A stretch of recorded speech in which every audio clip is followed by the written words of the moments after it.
welcome to day 3 of our Nativity stitch along.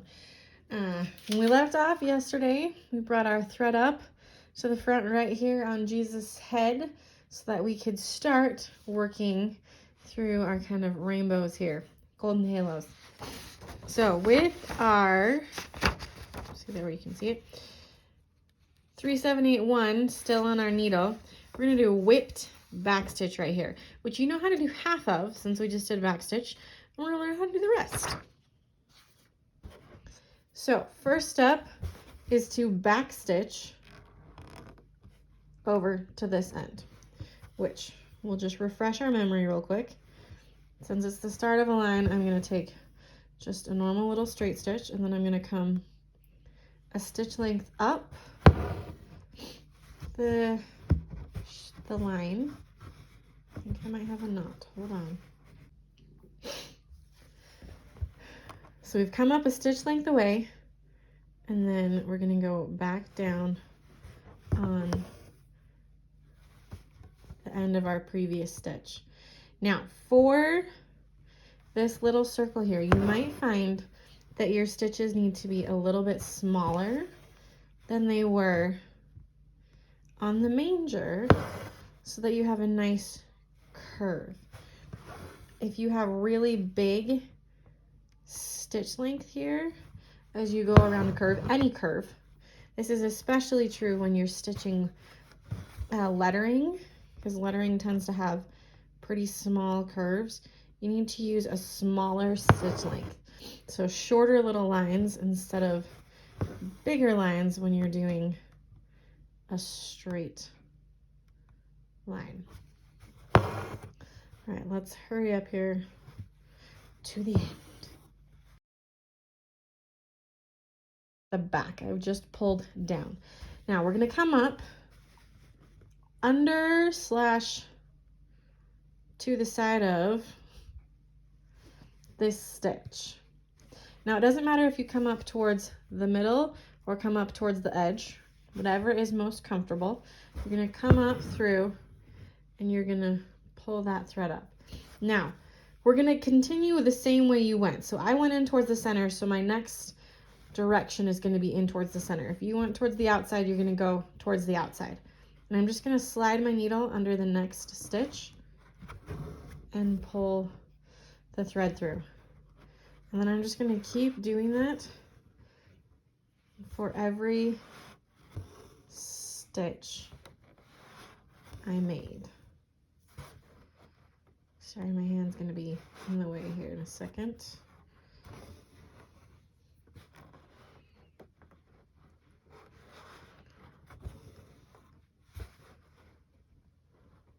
Now, if you struggle getting your needle under without catching the thread or the fabric,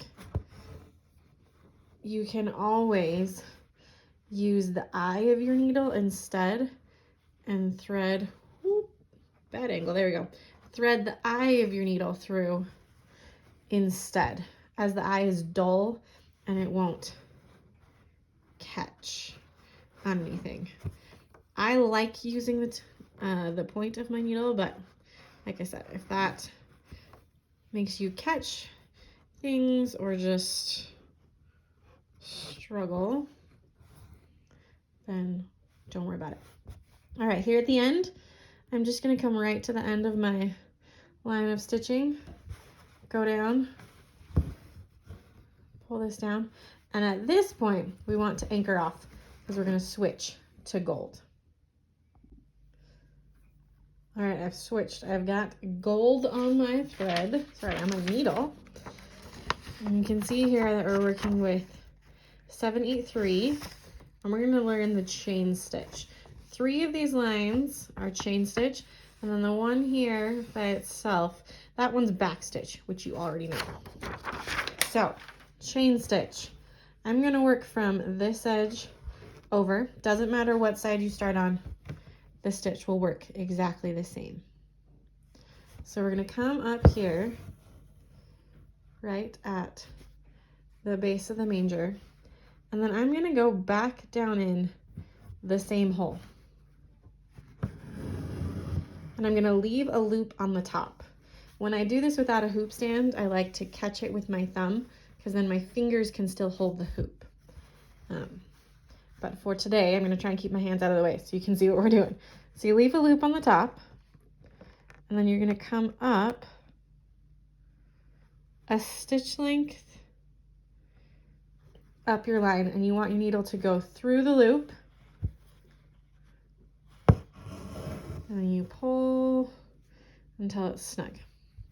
And you don't want to pull too tight or it'll scrunch up and start to look a little crazy. So we're going to, again, go back through the same needle point or close to it. Don't stress too much about it being exactly the same spot. And then we're again going to go, make it so I can see my line.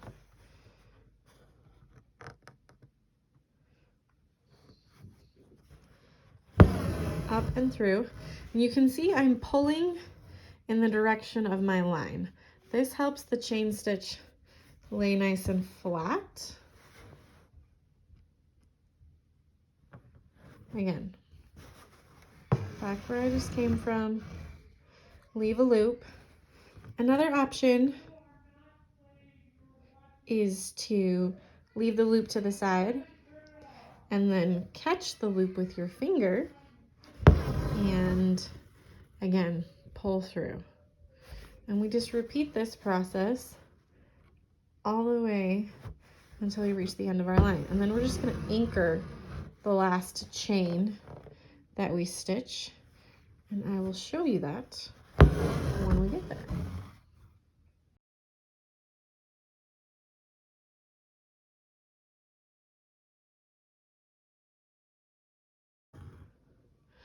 All right, here we are on this last stitch. Oh, and you can see I pulled it the wrong direction, so it's starting to climb up the thread instead of lay flat. If that happens to you, just slide your needle into the loop, pull the loop up, and then again, pull the direction you want it to lay nice and flat. So we're just going to anchor this by going down on the outside of our loop. And you can see I move these stitches out of the way because I don't want to catch them. And you're just going to go right on the outside of that loop into the fabric, and it just holds the end down. And then I'm going to make sure that these are back where I want them to be.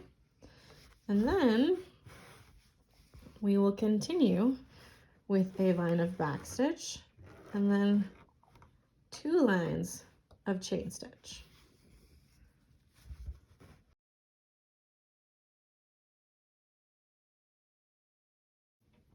All right, let's pause or speed up for a second. So you can see this hole right here. I missed the spot I was going for to make this line be seamless. So anytime you have a stitch you don't like, it's totally fine to just pause, unpick, rethread your needle, and then keep going.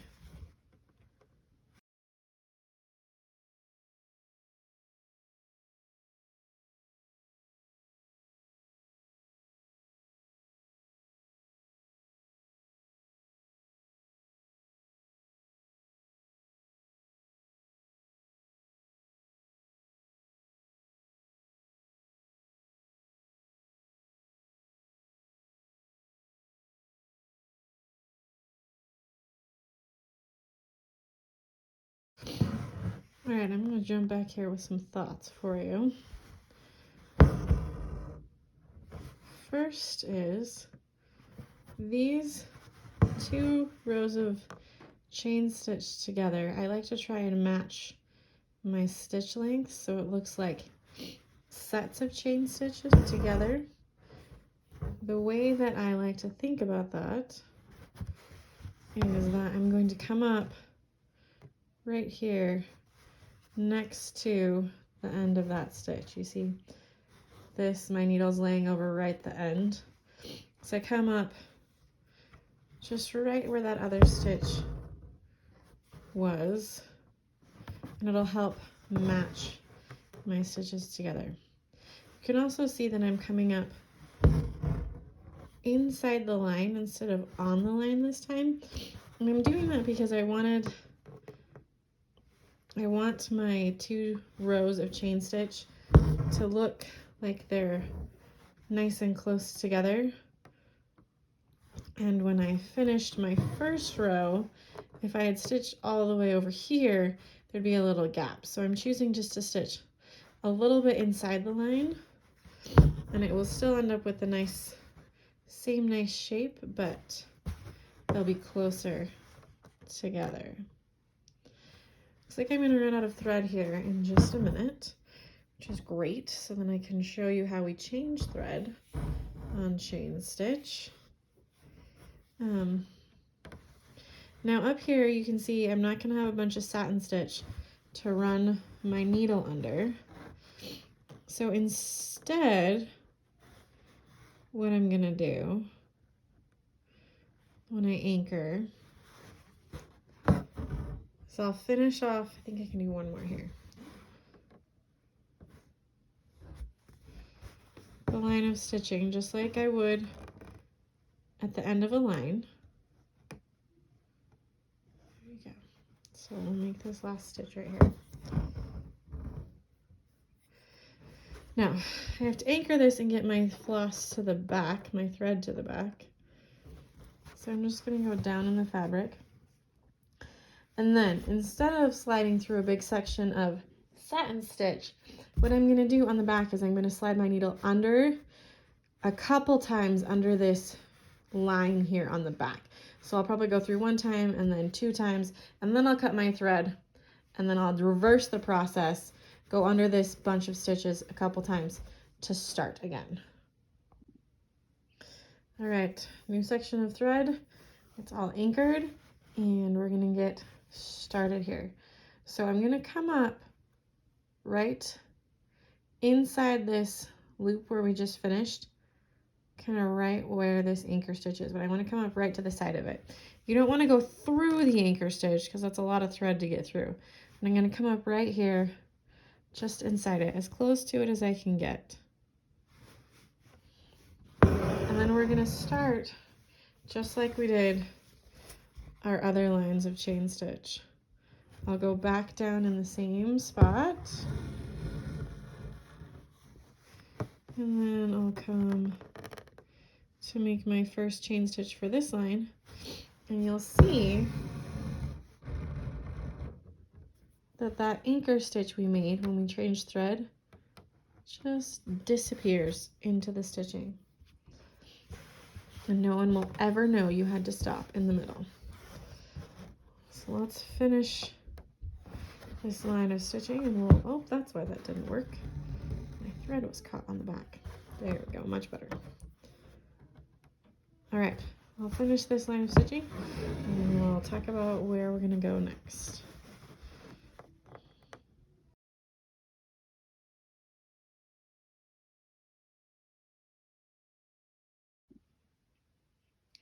So we're all adjusted for a new spot here, and in adjusting, I realized that the places we have left to stitch before the 2 main bodies are gonna take more than just this one video. So we're gonna add a day to our stitch along, and I'll post all this info and remind you tomorrow, but just, there's gonna be an extra day so we can take our time and make this make sense. What we're gonna finish today with is we're gonna stitch the headscarves of Mary and Joseph. We're gonna do Joseph first. So Joseph is, we'll bring our diagram back right here. He is satin stitch, 3 strands of 07, right?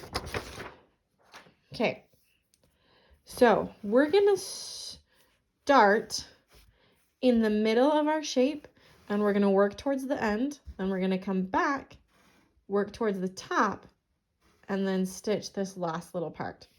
And you want to pick basically any angle you want, but to make it match what I have done and what I think looks nice, so we're just gonna make a line that is not true vertical and not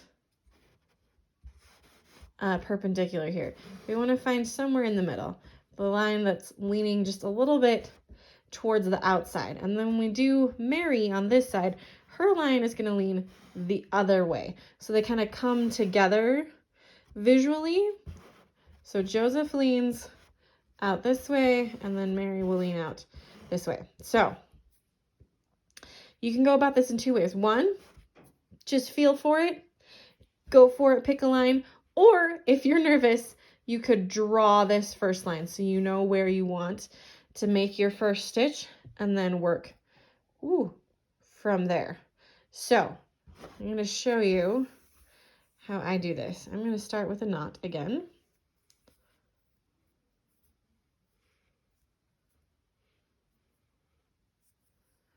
Pull that tight. And I like to go top to bottom more than bottom to top. So I'm going to start up here, just in the middle. And then I'm just going to lay my thread down until I feel like I've got an angle that I like. I think I want it to be a little bit taller than that. Yeah, there we go. So, not all the way straight, but leaning out to the side. And then I'm just going to stick my needle right next to it there and pull down. And now from here, it's just a process of making normal satin stitch like we practiced down here in the manger along this line. And you're just going to use this angle as your guide. If you ever feel like you're getting off at all, it's okay to put one end of your stitch a little bit closer to the previous stitch, or farther away, so that we keep this line kind of consistent as we go. Also, like I was talking about on yesterday as we did satin stitch, you really want to make sure on this edge in particular that you stick with either on the line, over the line, sorry, weird focusing, let's try it on this side. On the line, trying to hit the line exactly, making sure you're over the line, or making sure you're inside the line as you stitch all of these needle points. Here along the body, it's going to hide a lot more if you have mistakes, but right here along the edge, those are the stitches, if I have one that I don't like, that I would either go back and unpick or just really try and take my time to make sure they are beautiful and all lined up here along the edge. Now I will stitch to the end of this section of floss and then we'll meet up again.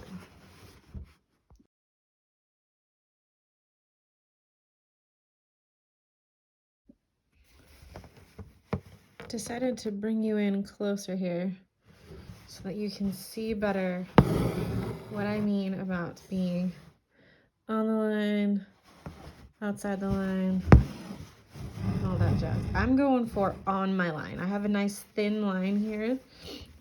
Just happenstance that my pen was agreeing with me as I traced.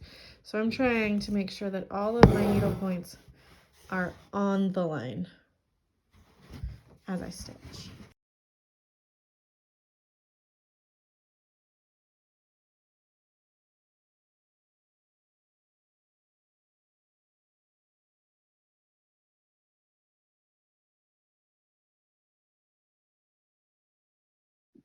All right, I finished my floss and I'm anchored on the back, and I just want to point out that here where the curve, where we started, the stitches are really close together, and then as the curve changes and we get down here, you'll see my needle points are actually pretty far apart down here. And this is because this floss kind of covers all of this area until right here. So you want to make sure that you're allowing your needle points to space out a little bit so that your stitches just continue to lay right next to each other as you go.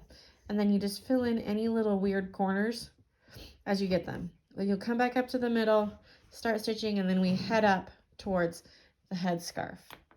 And I'm gonna bring in my stitched one so we can talk real quick about what happens up here at the top. So you continue stitching up towards the headscarf, and then as we come to this line, you'll completely fill in this shape here, and then you'll stitch this shape. And to stitch this shape, I would start with a line here in the middle that you can kind of play with. Just come up somewhere on this side and come, and then lay your thread down until it feels like it matches this angle of stitches. And then you'll work from one side and then come back and go to the other side. And then you can see Mary is the same deal. Just instead of her stitches pointing out towards Joseph, her stitches point out towards the side. And you'll just start in the middle, work down, and then work back up. I'm going to work on finishing stitching satin stitch for Mary and Joseph tonight. And then tomorrow, we're going to add a day and we'll finish the heads and do this star. So then we'll be ready for the main event on Friday. Thursday, Friday? I don't know.